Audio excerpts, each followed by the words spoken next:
On this week's episode of Devil's Trap Podcast, we discuss which is worse, red wine on white satin sheets, or Crowley's balls of sulfuric acid in your face. Let's do this.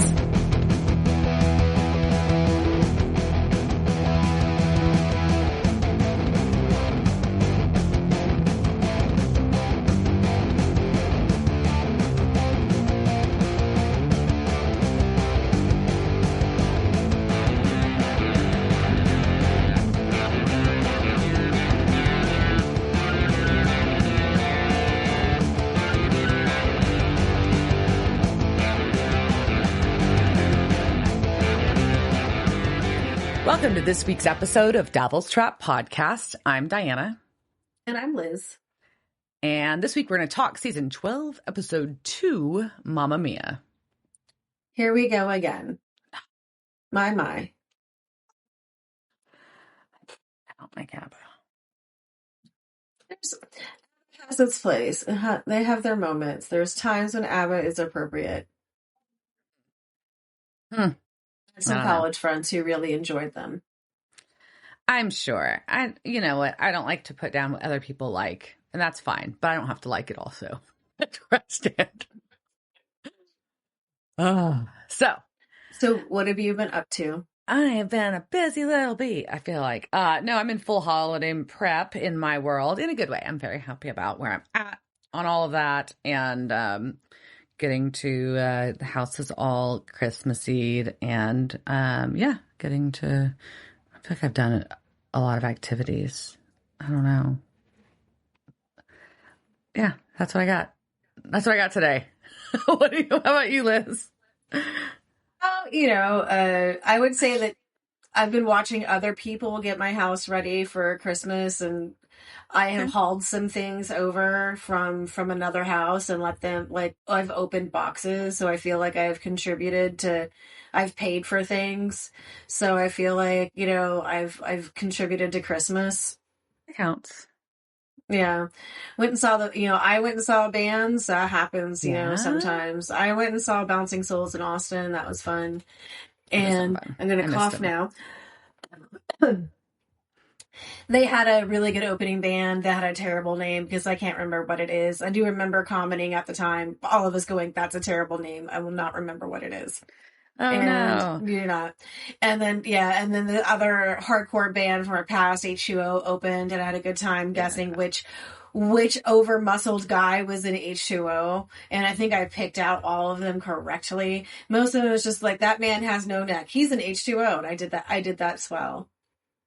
I was bummed we missed that one in Dallas. I had a bunch of stuff going on that day, so, and it's not like they're not a band I haven't seen this year, but, So I got a little bit of punk rock in for a change, and, So, just trying to recover from a lot of things. During our break, we missed our 5-year anniversary. So the show has been on for 5 years, which would have been, it happened right in between season 11 and season 12. And it was, so November 25th was our 5 years. So happy anniversary. And thanks to all of you who have been listening for 5 years. What the hell is wrong with you? Or did we pay you? I don't know. But that's crazy though. 5 years, y'all.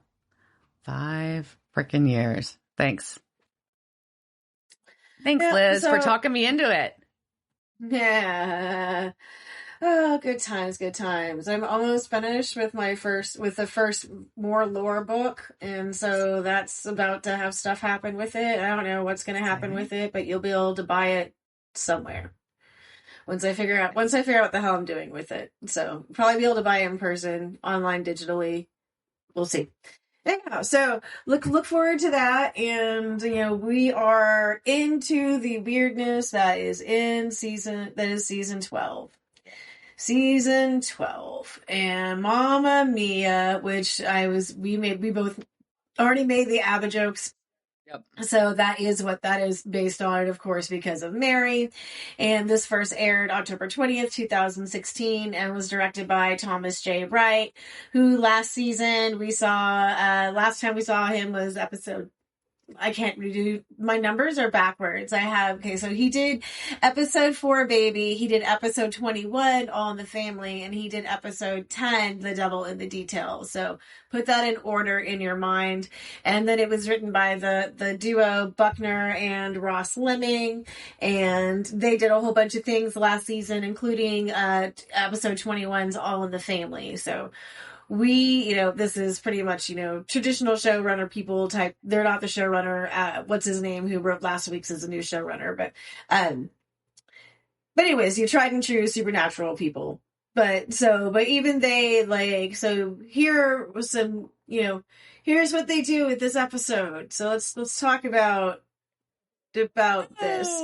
We do get like a really good recap, and you get to see the Cassifer blend in there, and that was really good. We get reminded about the burning of Sam's feet and Mary's stabbing. So like that was a really good, on the road so far, or whatever you call them. Yeah.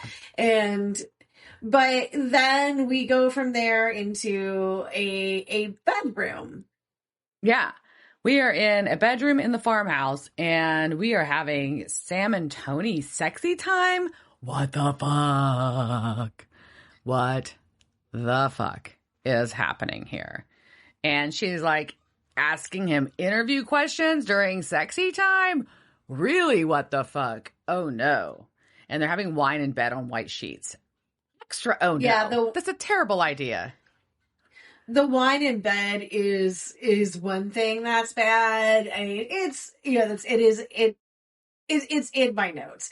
But there is just gratuitous padalecki here. There's so much like half naked Sam, and it does make me wonder so Andrew Dabb is the new showrunner. If like after last week and this week, if he was just like, oh, so the theme this season is just going to be gratuitous padalecki. But it was something. Well, either way, we've got them discussing how all the UK hunters basically work for the men of letters, and she just doesn't really understand Tony doesn't really understand how US hunters aren't centralized in any way, shape, or form, and she's asking Sam about that. So weird. So weird. So we cut to Dean on the phone with Cass, who's out looking for Sam. And they're discussing, Dean's telling Castiel how weird it is with Mary. And it's like, you can't really have normal small talk with her because it's her mom. And Castiel gives Dean this sage advice to not make it complicated. But then Mary walks in. All right, so Dean's on the phone with Cass in the Dean's in the bunker. Castiel's out looking for Sam. And Dean's trying to confide in Cass that it's real awkward trying to make small talk with Mary. And Castiel has the sage advice of don't make it complicated. And Mary comes in and is basically like, hi, overheard all of that. Sorry, I'm making things weird. By the way, I also want to help find Sam. And Dean's like, cool. By the way, I'm really glad you're back. It's okay that things are awkward. And I get, we all understand. Mary's like, yeah, I just need time to catch up. It'll be fine. But she also doesn't know how she's going to face Sam because ye came because she started this? What the fuck? I mean, we know that. It's not news. It's just that she feels really guilty about it. I know. It was just she's acknowledging and invoking yellow eyes to Dean and all of them. So that's all. Anyways, I just appreciated her talking about it. So here we go. Yeah, I mean, because in Mary's head, that just happened. Yellow eyes was yesterday. It's all new. It wasn't, how many years it's been in between them. It hasn't been 22 years. Yeah. So we cut back to the farmhouse bed where Sam and Tony are laying around talking about hunting. Ew. It's so weird. And she's like, I don't know. And she's just talking on. It's so weird. But then he starts having like flashbacks of torture and being in the basement. So now we know that this shit ain't real, because that's how we know. And the show is telling us as the viewer that, thank God, Sam's not in bed with this crazy bitch. Yeah, I mean, I think most of us probably had an inkling that he was being tortured when she was asking questions during sexy time. Yes. Most of us probably thought, hey, this might not be real. This might not be, what's going on. But so he gets out of his dream state, and we find out that what she had was a potion, and it gave him that hallucination, but she can't do it twice, otherwise his brain would liquefy. And she's just going to go after the torture tray, and she has so many things to choose from, and she just picks up a knife, and she's so boring. So basic. Anyways, so basic fancy pants. But she's going to like stab him in the fucking face? Like, what the fuck? That's rude. So rude. Kind of like slice hand. I don't know what she's doing with it. I don't appreciate it. She does say that enhanced interrogation was not in her job description, but clearly she was not trained well, regardless. So we go from there to the bunker, where Mary is telling Dean about how great a father John Winchester was, and I'm just rolling on the ground, dying of laughter.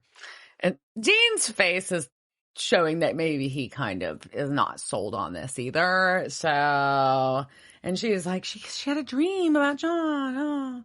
But luckily they get interrupted by Castiel, who has found the farmhouse where he believes Sam is, and it is powerfully warded. And Dean's like, you should have led with that, motherfucker. And poor Cass. And so get a text in the address, and he, as try as he might to take this on himself and to get away from Mary, like, and go mainly to get Mary to stay home.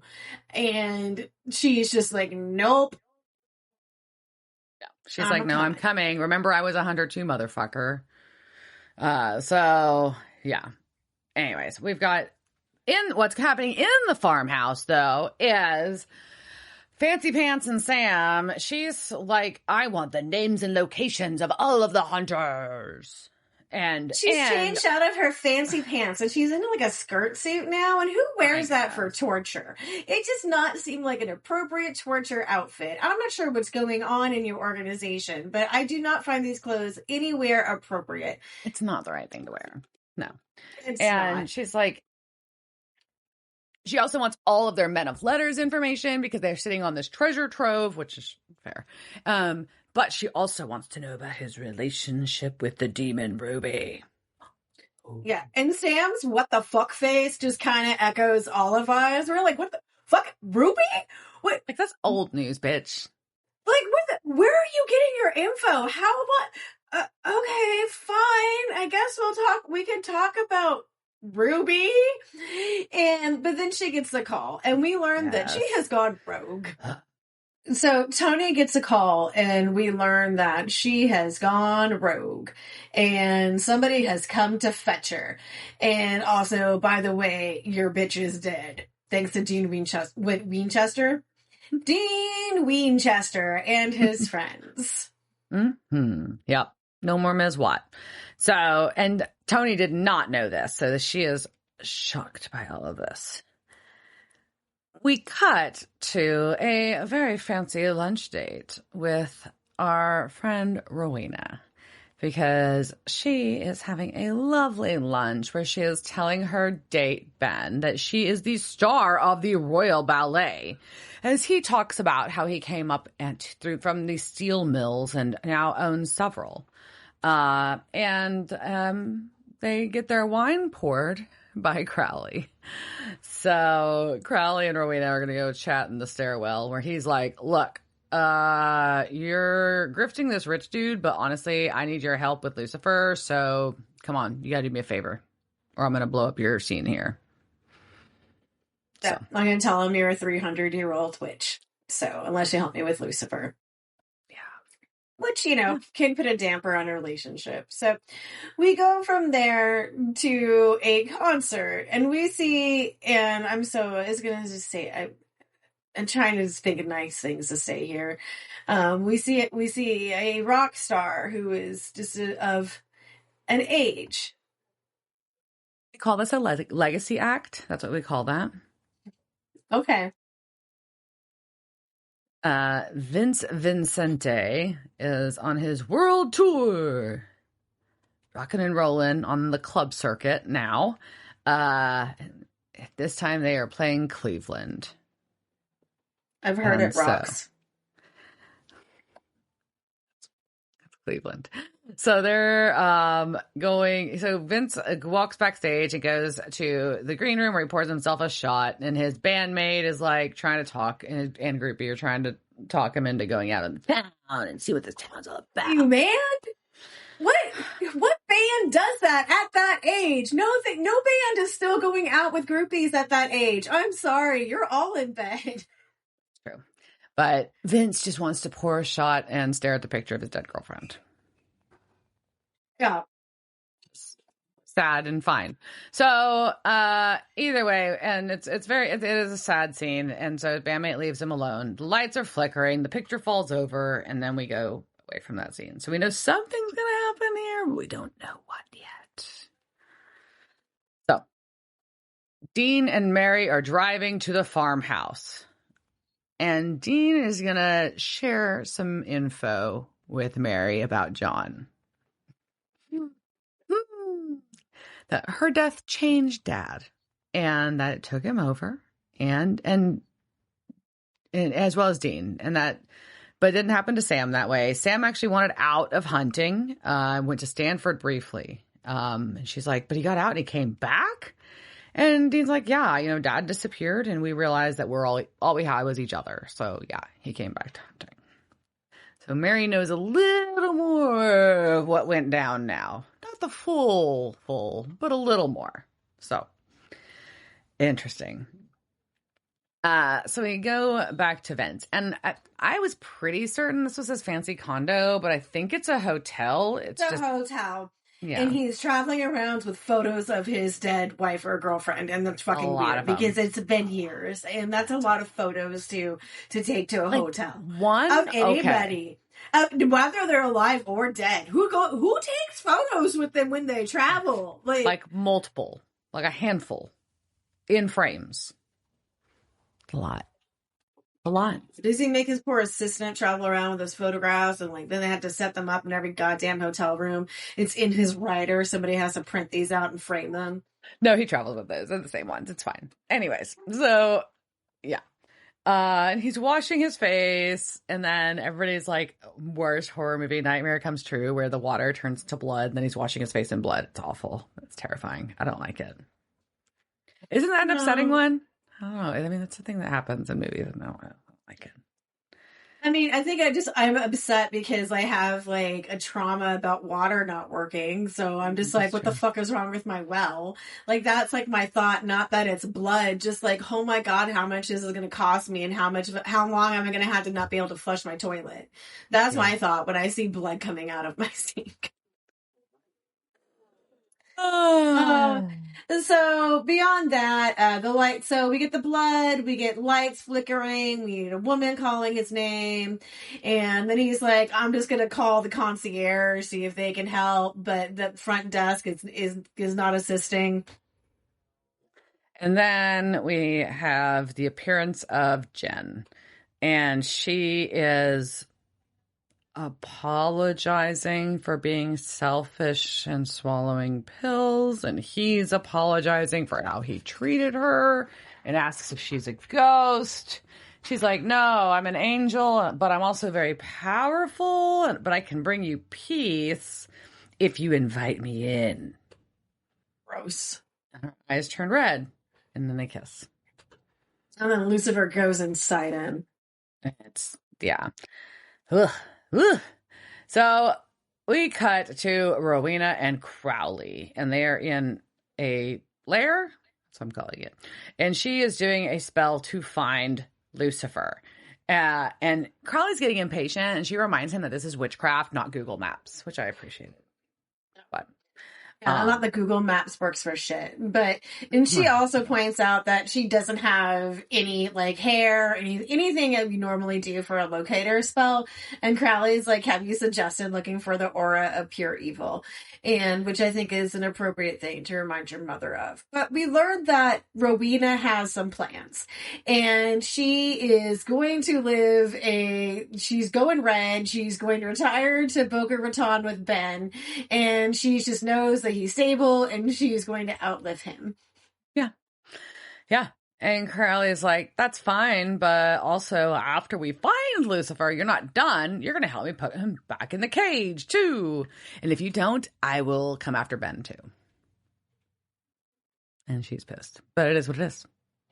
No.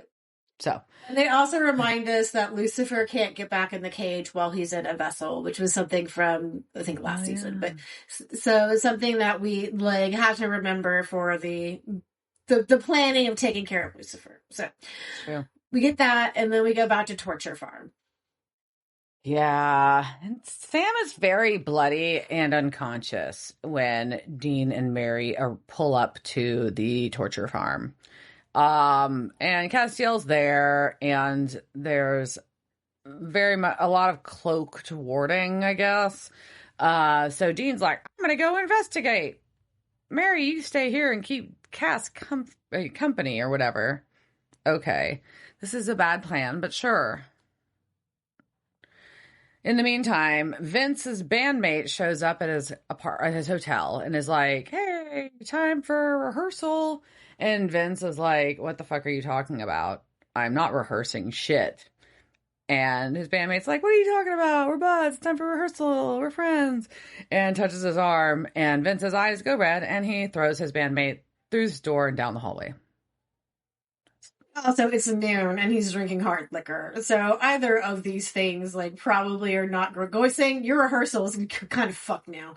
So that we go from that to a farm where Dean is going to look around with his gun out. He finds a locked cellar door, but then he's standing on a trap sigil. Of course he is. Duh. There's a bunch of cloaked warding on this place. You think there's not going to be traps, sir? Just saying. Ugh. So obvious. Oh, well. So Tony escorts Dean into the cellar with Sam, where she's got Dean chained up, and she's like, I'm going to torture him to make you talk now, Sam. Because, as we all know, this works. Yeah, it seems it's effective. It's an effective Winchester technique. It is. And we go from there to Hell's throne room, where Vince has come in to tell Crowley to get off his throne. Yeah. He's going to call Crowley a squatter. And, Crowley's like, well, maybe, but at the end of the day, Lucifer, you really want this, let's make a deal. Like, you don't want these motley demons. You got this motley crew. I see what you did there. You could consider that God's on sabbatical again. Heaven's open for the taking. Maybe. Lucifer's like, yeah, or he could just, smite you. I don't know. And so Rowena rolls in chanting. And so now Lucifer can't smite Crowley. Good Lord. This is a lot. And then, because she's doing Mommy's Little Paralyzing Spell, which I appreciate that title of it. Is that a Social Distortion song? It should be. Mommy's Little Paralyzing Spell. And so we get that, and then Crowley has his balls, and he's clinking his... weird. Yeah, so, I guess I don't know what you keep your sulfuric acid in, because it's not holy water, it's sulfuric acid. And that is not harmless to your vessel, as we are about to see in some amazing makeup effects that are coming through. But we go back, we get a moment between that, and we go to the torture farm, where Tony's got the brass knuckles on and punches Dean. Yeah, looks like a really painful punch, too. Yeah, these are fancy knuckles. And yeah, it's I like that he's like, come for some tea and a beating. And then she asks about fucking Benny. It's none of your business, bitch. What the fuck? Who the fuck do you Leave think Benny you out are? Of this. Leave Benny is none out of your this. goddamn business. So I was not happy about this. So rude. So, and then we cut to the holes that are being burned in his face. And it's pretty amazing. Yeah, they do a really nice job of makeup here. And it also looks incredibly painful. And our actor, Vince, we'll get to in our cast, does a lovely job acting very uncomfortable. Because that would hurt a lot, getting your face burned off with sulfuric acid, with glass balls of sulfuric acid being shattered on your face. Yeah. Sounds unpleasant. Not into it. Yeah. Not into it. Yeah, his face is fucked up. And Rowena is using this opportunity while he's weakened and injured to try to, I guess, get him out of the vessel. So they're trying to damage the vessel to get Lucifer out of it so they can send him back to the cage. That's the strategy. It's not working. No, because Lucifer's too strong. He's got his big ass angel wings.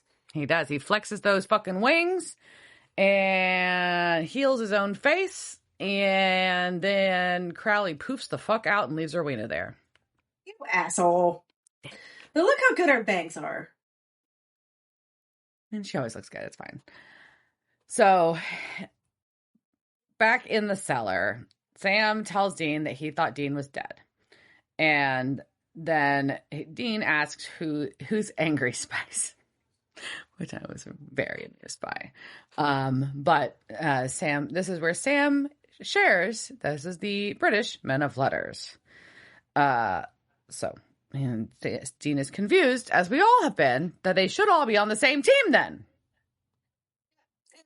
That's a thing, right? So let's talk more about the lore behind the British men of letters, or things that are adjacent to that.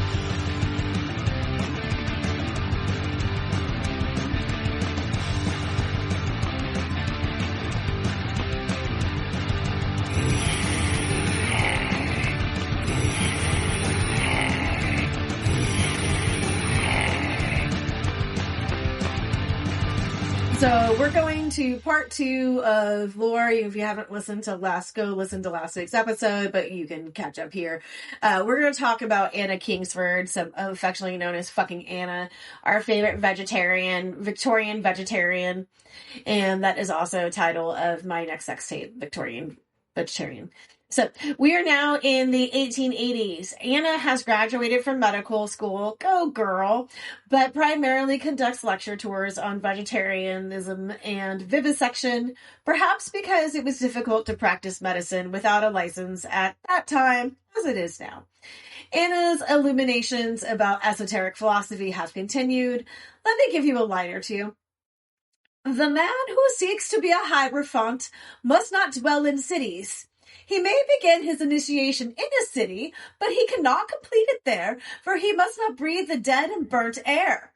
In a city, you respire air upon which the flame is passed. You breathe fire, and it consumes your blood. Cool. Yeah, so in essence, I'm saying that if you want to be a priest, that you shouldn't be in a city because the city's full of pollution. You should go to the country if you want to be a good magician. So she and her stalker Maitland have started meeting with spiritualists and theosophists to discuss their philosophy. Quick reminder, spiritualists believe in ghosts and communicating with the other side. Theosophists seek to learn ancient wisdom from ancient masters, mainly through the Russian chain-smoking Madame Blavatsky, who presented a mixture of Western Hermeticism, Buddhism, and Hinduism. So Anna and Maitland have also started hanging out in the reading room at the British Museum during the day because they don't have jobs, and I would totally do that. That seems like a good way to pass your time. You're just going to hang out in the reading room of the museum. They also joined the International Association for the Total Suppression of Vivisection, but they either leave or are expelled because they are annoying. Anna planned a series of lectures for the summer of 1881 in which she would share her insights into the higher aspects of religion based on her visions and her study of esoteric writings, which she pursued while studying medicine and campaigning for women's and animals' rights. She was also doing this on the side. The visions she received were helping to guide her and Maitland into establishing a system that would help bridge the gap between science and religion. And they make a system that covers a lot of bases. It covers dualism, pantheism, Gnosticism, Hermeticism, and evolutionism. Just kind of a lot of isms. All of the isms. It's just a lot of things, right? Interesting that you can have dualism and pantheism, but whatever floats your boat, fucking Anna. So the Perfect Way lectures were held for a select audience in Anna's house. So Anna has a bunch of lectures in her house. And attendees included the president of the British Theosophical Society and others who, according to Maitland, were more than the average intelligence and culture of the kind required for the appreciation of our results. So they had to have a certain type of person there to appreciate what they were laying down, because it was some heady, hard stuff they're putting in, right? In the summer, Anna wrote in her diary on August 15th, 1881, "Today is one sorrowful memory to me, the first anniversary of the death of my dear little friend, Rufus." So we go back to her guinea pig friend, Rufus. He has been 1 year since he died. And so she said really did celebrate his death every year. Then she goes to publish the book, The Perfect Way, or The Finding of Christ. That was first published anonymously in 1882. They wanted to ensure the book was judged on its own merits rather than the author's reputations. But since Anna and Maitland had just been lecturing and all the stuff, everyone's like, kind of know who wrote it, because you were just talking about this, but cool. Yeah. Of the 9 lectures, Anna wrote 2, with Maitland writing the rest based on her illuminations. And the book includes the concept that humans or beings have a fourfold nature.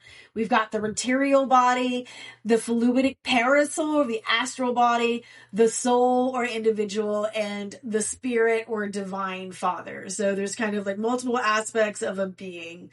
And it's an individualistic based philosophy in which the goal of existence is that divine marriage between soul and spirit, which occurs in the individual, constitutes its final perfection or nirvana. So really that it's up to the individual person in order to reach their supreme state of being, that you can't rely on a God to do that, that even though there is like a higher power of God, like it has to come from within you in order to reach that state. And they also were arguing that religion is rational and real once you find the right path to it through science. Because science was really big to the Victorians. And so they're trying to like combine the two, which is also really funny because it's like Victorian science.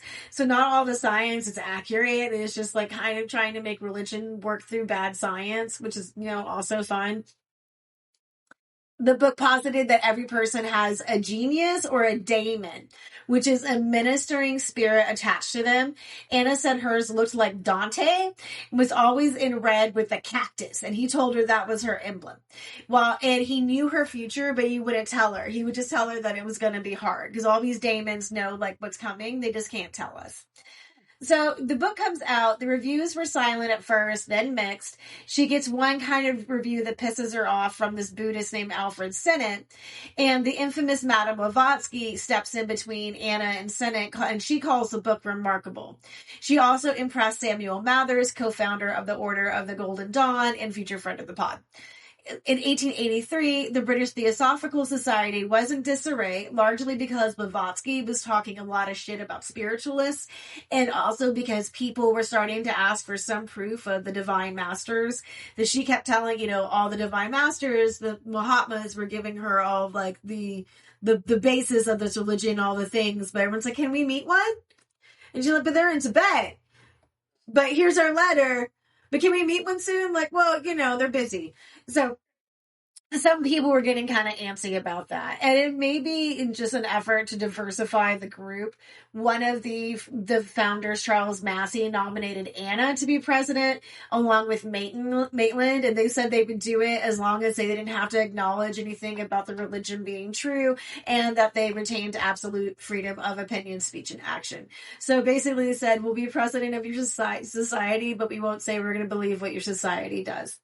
Also, yeah, according to Maitland, the Theosophists were shocked to learn that Anna had been recognized by the mysterious chiefs of the Theosophical Society as the greatest natural mystic of the present day and countless ages in advance of the great majority of mankind, which would be pretty shocking to learn about anybody.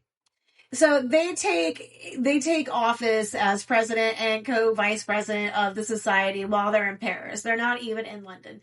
They get back to England in May. So they have like 5 months with the presidents not doing anything. And the first thing they do there is Anna's like, we're changing the name. And so she changes the name to the London Lodge of the Theosophical Society for clearly obvious reasons. Senate returned to the it has something to do with like kind of the way like Masonic lodges are named, but it's still pretty ballsy to be like, president of your society, presumptive change your goddamn name. Don't like your name. So Senate, who is a member of this group, comes back from India to promote his book. And he speaks with Anna at Prince's Hall in July of 1883. And they're speaking in front of about 270 people. And Anna's friend described her as having no affected movements or mannerisms. She was dressed in a long, rather trailing white silk dress with much white lace and gold chain ornaments. Her hair was described in the fashion of that time, which poetically inclined authors described as an areola of gold, not so far. And then, so she just kind of goes off and saying that she looks like this goddess and she's all ethereal, right? Then Madame Blavatsky comes in and she was like, why was she dressed in a dress that looked like the black and yellow coat of the zebras in the menagerie? And is it true that she had roses on her hair, which is like a flaming sunset, yellow gold? And why, mercy on us, why did she have her hands and arms painted black, jet black, up to the elbows? Was it gloves? And then is it true that she had that night a brilliant metal pocket in front of her with clasps and bells and something else, and crescent moon tinkling earrings, symbolic of the glowing brilliancy of the London Lodge? The moon has borrowed light from the satellite. But why had she, the mystic of the century, so much jewelry on her? How can she confabulate with the unseen gods when she looks like a Delhi English jeweler's front window? Ooh. I love a Victorian Throwing burn. shade. Yeah, you look like a zebra. Shade. Damn. Yeah. So Anna continues to stir things up at the London Lodge, and she writes letters basically saying there's too much Eastern influence on theosophy, and they should focus on esoteric Christianity. Mm-hmm. And they propose that they have 2 sections of the lodge. One to study the Tibetan Master's wisdom, headed by Senate, and the other one would study esoteric Christianity, and that would, of course, be led by her.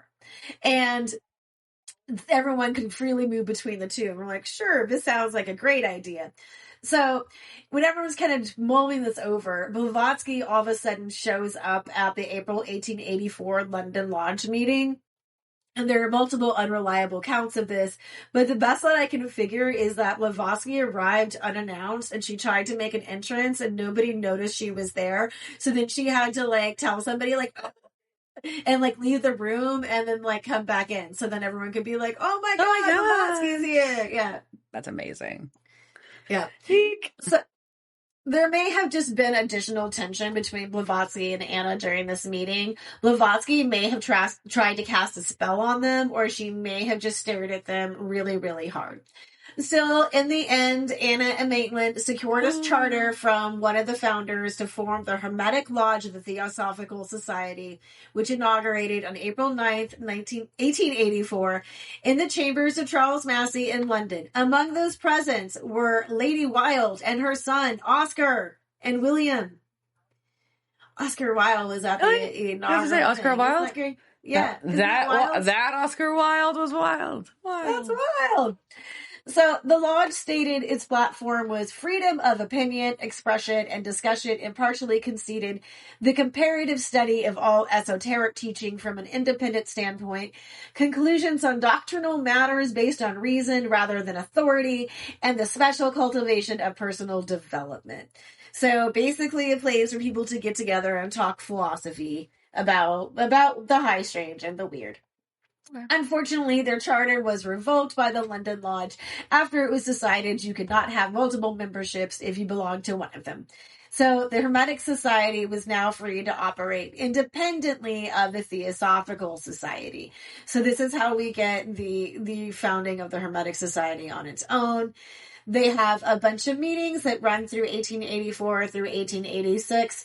Some of the topics included the Greek mysteries and the Hermetic Gnosis, Kabbalistic, Pythagorean, Platonic, and Alexandrian. So they were studying Christian mysticism. They advertised no Mahatmas, no miracles. So basically saying there was going to be no masters at this, and they weren't going to be having any weird occult magic. It was going to be all real magic, not any of that fake stuff that was happening over there. Yeah. And each meeting had drew between 30 to 50 people, including professional actors who came not because they could understand what they heard, that they frankly admitted was beyond them, but in order to listen to the president, whose gift of elocution they declared to be so perfect that to hear her speak was a lesson in their own art. So they go forward, they continue having these lectures. Anna continues to write books. My personal favorite of her books was published in 1886, and that was Health, Beauty, and the Toilet, Letters to Ladies from a Lady Doctor. And we will read some of that in more lore, so look for that to come out relatively soon. But unfortunately, by November of 1886, Anna's health took a nosedive and she started coughing up blood. They travel all around trying to find good places for her consumption. They were going to go to Naples, but Anna heard that they were treating animals cruelly there, so she canceled that one. She gets back to London in 1887 of July, and her husband, Algernon, he's still around. He joins her. They get some doctors there. On August 23rd, her health was declining fast, and she wrote, "When the Feast of the Assumption came round this year, I was too ill to write even my customary prayers for little Rufus." Sorry, it's all about Rufus, this whole thing. Wow. "But I thought of him and prayed for him in my heart. I wish I knew whether I am to recover or not." The last entry Anna made in her diary was on 26 December 1887. In the night or early morning of this day, Christmas night, Piggy died. She had suffered a long time. Piggy, number 2, had been Anna's guinea pig since 1885. So another guinea pig has now died. The death was a small comfort to Anna because she'd not been able to find a suitable home for Piggy if she was to pass on before Piggy did. So she was kind of glad that Piggy bit the dust. That's dark. Ish. All about the guinea pigs. So when Anna discovered, she kind of got like a brief improvement. They send a doctor to go for a Scottish specialist. That doesn't really do anything. Her Catholic friend sent a nun who, according to Maitland, was more interested in claiming Anna for the church than helping her. Without permission, the nun called in a priest to administer the last rites to Anna, who accepted them solely for the experience of seeing what the last rites were like, which I can kind of get, And she died February 22nd, 1888, at 41 years and 5 months, and was buried in the churchyard of Algernon's Church. 1 week later, the Hermetic Order of the Golden Dawn was created. After Anna's death, Maitland continued to have illuminations with Anna and founded the Esoteric Christian Union in November 1891. He began a friendship with Mahatma Gandhi, and this may be why Gandhi became nonviolent. That's a whole other thing, but I just think that's a weird sidebar that this weird dude in here may be why we have Gandhi. Maitland continued to publish books about his conversations with Anna, both those in real life and those on the astral plane, including Anna Kingsford, her life letters, diary, and work by a collaborator, with a supplement of post-mortem communications, 2 volumes. that book is often used as a source material for Anna's life, and there were certainly some quotes from that in this. But history. So things that her biography were written by a guy who talked to her while she was dead. So maybe some things in her biography may not have been so true. Huh. Okay. Yeah, fucking Anna. Who, I mean, that's just like I love a good Victorian suffragette, right? They're always kind of like quirky, and when we get to her toilet book, we'll get to talk about some of the the fun remedies and things that women use for face cream, which I always find, I don't want to say hysterical, but it is kind of amusing to know what women used to put on used to. Like, we used to put the weirdest things on our faces. Have you seen the ads for snail mucin that people are buying today? Hold on. That was around in the Renaissance. I'm sure, no doubt. Yeah. So that was a thing of the Renaissance beauty. I'm just saying, it's not new. Still doing it. We're still doing it. But we're going to talk about what this is spermicide. Spermitis. We're going to talk about something with sperm in it. Fun. It's not what you think, though. All right, so wait for more lore, guys, and that'll be out this week, and you'll get to find out about where spermate or whatever. I'm just making that up. So you'll find out something on sperm. Tune into more lore. Murder. Oh, all right. So back at Torture Farm, so we've got Dean and Sam have caught up, and Fancypants come in, and it's just like, what the fuck is wrong with you guys? Yeah, and Tony's like, y'all live in the Men of Letters bunker and you don't know shit. And Dean's like, yeah, I know. We're just a total waste. It's fine.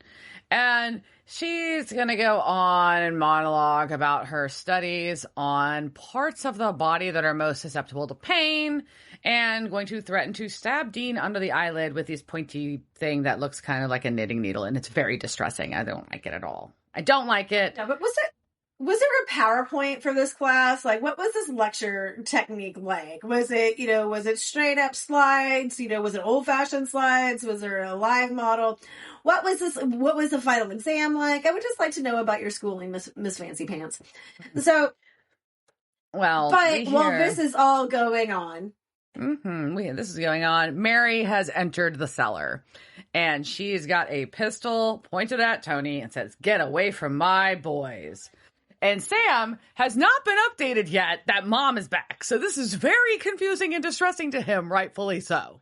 This is especially after coming out of a hallucination, right? And like just being like, sets of hallucinations. I thought Dean was dead. I thought my mom was dead. Now nobody's dead. This is probably like this is Bobby coming out soon? Like, what's happening here, right? So he doesn't really know what's going on. Yeah, Tony doesn't get on the ground fast enough for Mary's liking, so she gets fucking hit really good in the head, but not enough. And so she recovers real fast, and there's a fight. In the meantime, Dean has managed to unlock himself as this fight happens, and Dean gets a pistol and shoots the ceiling and gets everybody to calm the fuck down. But Tony's doing some fucking magic and magic choking out Mary. I don't know what's happening. I'm very confused at this moment in the episode. I'm just saying. We learned that fucking Dean knows that it is a Chinese mind control technique, that he's somehow figured that out. But it's basically saying that the British Men of Letters may have actually read what was in their files. They didn't just lock people up in the file cabinet room. They actually read what was in there and then learned things from them, like how to do mind control. Yeah. But Dean's like, I did read a book. That's how I know. Yeah. And he's basically like, but he knows that if he kills Tony while she's doing this, then Mary dies too. So he has to give up the gun to Tony to save Mary. And it's a whole thing, but whatever. While this is all going down, he hands over the gun. So Mary's surviving. He's about to unlock Sam. And then this British dude shows up. The guy that called Tony earlier. And we got another British dude, and he's got Cass. And he does have Cass with him. And he's like, anyway, and yeah. He's like, oh yeah, we were just investigating the continuance of the Men of Letters. And he's like half-ass apologizing for Tony going too far and that they would, have consequences for her. And Dean's like, yeah, she should face consequences here right now. And his name is Mick. And he's like, yeah, except that's not what's going to happen. This is my olive branch right now. And Sam does not trust this because he's been getting tortured by fucking Tony and Ms. Watt for days, which is fair. And Mick's like, no, it's fine. I'm not armed. I took down all the wards. I brought in Cassie. I'm fine. It's okay, guys. Here's my business card. You can call me or not. It's okay. And they're all just going to go their separate ways. This is super weird, right? All right. So we go back to the bunker because they're hungry after all this, right? I mean, Clearly. Torture, mayhem, sure. So buckets of fried chicken. And we learn that Mary's meatloaf was a lie. Yep, it was all a lie. The pie was a lie. No, the pie was not a lie. The pie was real. But Mary doesn't cook at all. That's what we learned. So, yeah. But she does remember Dean's love of pie, which is good. And he still loves pie, as we all know. And he immediately begins devouring the pie that she puts out. Oh, that sounds really dirty and weird. I don't like the way I said that at all. That's his mom, Diana. We're like that. Gross. It was a really gross. Didn't mean it like that at all. I was just talking about the blackberry pie she served. Fine. Now I'm like, I have Dean Hogs down on the pie. Now I feel dirty. Whoa, Jeez, that's not how Diana. I meant it. All right. Well, okay. So Sam is while Dean is just eating his pie, Sam is looking like a lost puppy and a little shell struck because he don't know like what to make of his dead mother being in front of him. Yeah. And she calls him out. She's like, you're looking at me like I'm about to explode. So, and then they all discuss that they agree that they do not trust the British Men of Letters, which is fair. Just don't trust the British. I mean, it's fair. I mean, lessons Right? learned. And so they're all just like, okay, this is what we're going to do. And Mary's like, let's call the internet. And unfortunately, she has to learn that. Well, I mean, technically, I guess you could, but. You could. Oh. So, we go to to Vince on his throne. Vince, aka Lucifence, is that this is? I don't know. It's Lucifer in Vince on the throne, and he is being gross with Rowena. I don't like it. You didn't like it. I know. But yeah, no, he just wants to keep her prisoner, and we're not down for that. We don't like Rowena being submissive to anybody. No, she fantasizes about being far, far away, sipping martinis with Republicans at a tennis club in Boca, like she's supposed to go with Ben. But instead, she is being creepily caressed and held by Vince. Look, Rowena, you'd have to listen to the sound of pickleball smacking everywhere. So I think you're just kind of better off where you are right now. That's bold. So we go from the throne room to, hey man, there's all sorts of like different like cities and things that are like putting in noise ordinances from how loud pickleball courts are. I know that. So I'm just saying. All right. So we go from the throne room back to the bunker where nice little Sam is bringing Mary some what we assume is tea because so she drinks tea. And she's like, yeah. And they have a moment, which they deserve to have a moment because Sam hasn't really had moments with his mother. This is kind of a big deal. And and she's having a moment about it, reasonably so, about how she's missed out on all the mom stuff. Not only her first tooth, his first crush. First woman who died by his peen. Important mom moments. Just the things that happened in Sam's life. All the times that he exchanged blood with demons, just all the first times. Yeah, it's important. Oh my gosh. So, but Sam has come not just bearing tea, but also bearing John's journal because he wants to share it with her, as he says that it has filled in a lot of blanks for him and helps keep John there with them. And then she's like, well, this is my chance to ask about you leaving hunting. Because remember, she didn't want any of them to be hunters. She didn't want to be a hunter. She didn't want John to be a hunter. She didn't want her kids to be hunters. And she found out earlier that Sam left hunting. And so now she's like, wait a minute, you left hunting. What the fuck? And he's like, well, we're a family. That's our family thing. It's what we do. So, but he also shares that for him, having her there fills the biggest blank. And they hug and they cry. It's very sweet. Yes, it's a little it's a little, what's the word I'm looking for? It's not sacrilege. I mean, because it's kind of sacrilege. It's the word where it's just too sucrosy. It's just sappy. It's just too, it's a little too sugary for my taste. Little hallmarky for you.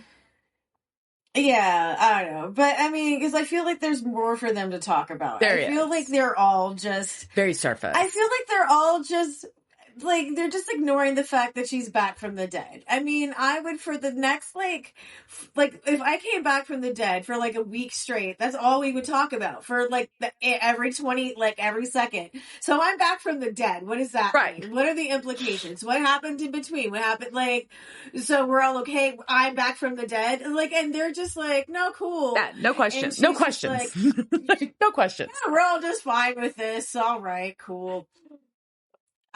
Like, so, also Sam hasn't even asked how this came about, like, from Amara. I mean, are we just assuming that conversation happened? That was in the car. That happened in the car.